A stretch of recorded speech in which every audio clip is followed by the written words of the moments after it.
Welcome back to another blog. Bhopal की बेटी चाहत। अरे आधा ब्लॉग पहले से ही ना, तो एड कर दूंगी सारे क्लिप।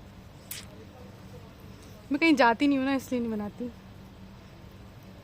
वो ये मेरी बेस्ट फ्रेंड है जो कि क्या बोलने वाली थी अभी जरूर डालूंगी तेरी चूतिया औरत। एक लड़की हमारी क्लास में ब्लॉग बना रही थी, तो इसने बोल दिया ऐसा। मेरे को हंसी आ गई थी वहीं, तो मेरे को इतनी देर हंसी आई जैसे मैं बोला था। और ये ब्लॉग करण जरूर देखेगा।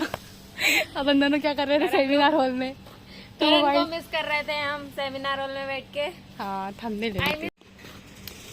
हम अपने बेस्ट फ्रेंड को मिस कर रहे हैं। ए जब वो आएगा ना, तो अपन भोजपुर की वीडियो बनाएंगे। यादें कहीं पे नहीं भी होगी तो अपन देख तो सकते हैं। अपन वहाँ गए थे। गर्मी लग रही है यहाँ पे। बाल खोल के रील बनाऊंगी मैं, फिर से बांध लूंगी। बोल क्या अभी जो बोल रही थी तू क्या बोल रही थी? कौन ब्लॉग बना रहा था?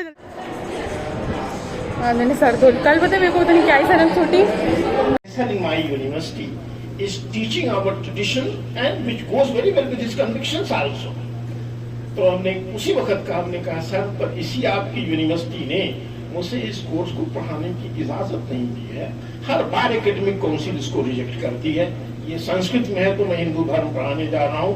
उनको वो बुद्धिमत्ता की बात ही नहीं लगती है कि ज्ञान है जो सबके लिए जरूरी है। ये अलग बात है कि ये संस्कृत भाषा में है। तो उन्होंने शायद देवी अहिल्या विश्वविद्यालय के इतिहास में पहली बार किसी वाइस चांसलर ने अपने इमरजेंसी पावर्स को यूज करके इसको कोर्स में शामिल करने की इजाजत दी। आज मैं इस दुनिया में नहीं।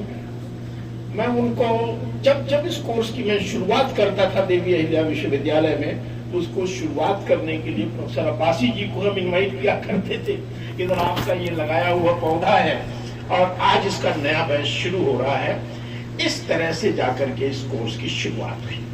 अब अगली प्रॉब्लम ये है कि हम डॉक्यूमेंटेशन में बड़े पुअर हैं। कोडिफाइड फॉर्म में छोड़ दिया कि जब कभी कोई पैदा होगा इन कोर्स को तोड़ सकेगा तो इसको समझ लेगा। अब उन कोर्स में कुछ ऐसे हैं जो लगता है कि गाली गलौज हो रहा है, अशुद्ध बातें बोली। So guys, तो ये सेमिनार चल रहा था ना, तो इसे इतनी भयंकर नींद आ रही थी और मुझे इतनी नींद आ रही थी। मैं तो है ना अपनी सैंडल उतार कर सोफे पे आराम से बैठ गई, जैसे मैं घर में बैठी हुई हूँ। भयंकर नींद आ रही थी वहाँ पे। तो उस वक्त तक मुगल पीरियड तक भी, दारा सिकोह के टाइम तक भी उपनिषदों की रचना होती रही। उपनिषद हो गए। उपनिषद के बाद फिर आपके पास ब्राह्मण ग्रंथ हैं, गोपद ब्राह्मण, शतपथ ब्राह्मण। फिर पुराण आते हैं जहां से जिंदगी हमारी थोड़ी आसान हो जाती है, क्योंकि वो सरल संस्कृत भाषा में है। 18 पुराण और 18 उपपुराण। 18 पुराणों में से एक पुराण को तो हम सजीव मानते हैं। भागवत महापुराण को हम लिविंग लॉर्ड कृष्ण मानते हैं, जीवित भगवान श्री कृष्ण मानते हैं।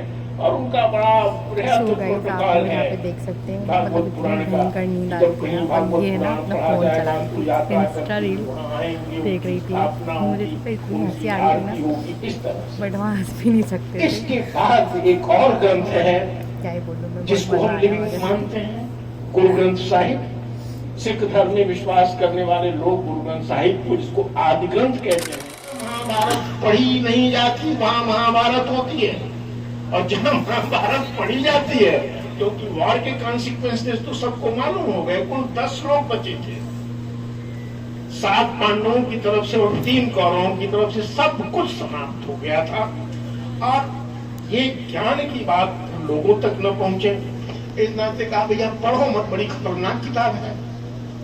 तो भारतवर्ष का जो बौद्धिक वर्ग था, बड़ी चालाकी से, इस मेच्योर ज्ञान से वो जनरल पब्लिक को दूर रखना चाहता था कि अगर इन्होंने ये सब जान लिया तो इन पर शासन करना, इनको दबा के रखना मुश्किल होगा। तो इतना विराट साहित्य आपको पढ़ना पड़ेगा। धीरे धीरे पढ़ते रहिए, धीरे धीरे पढ़ते रहिए। अब दूसरी बात, जो प्रबंधकीय दक्षता है क्या है? आप आपने किस सीमा तक अपना उद्देश्य प्राप्त कर लिया है। अगर 100% प्राप्त कर लिया है तो 100% आप दक्ष हैं, बड़ी कोशिश की।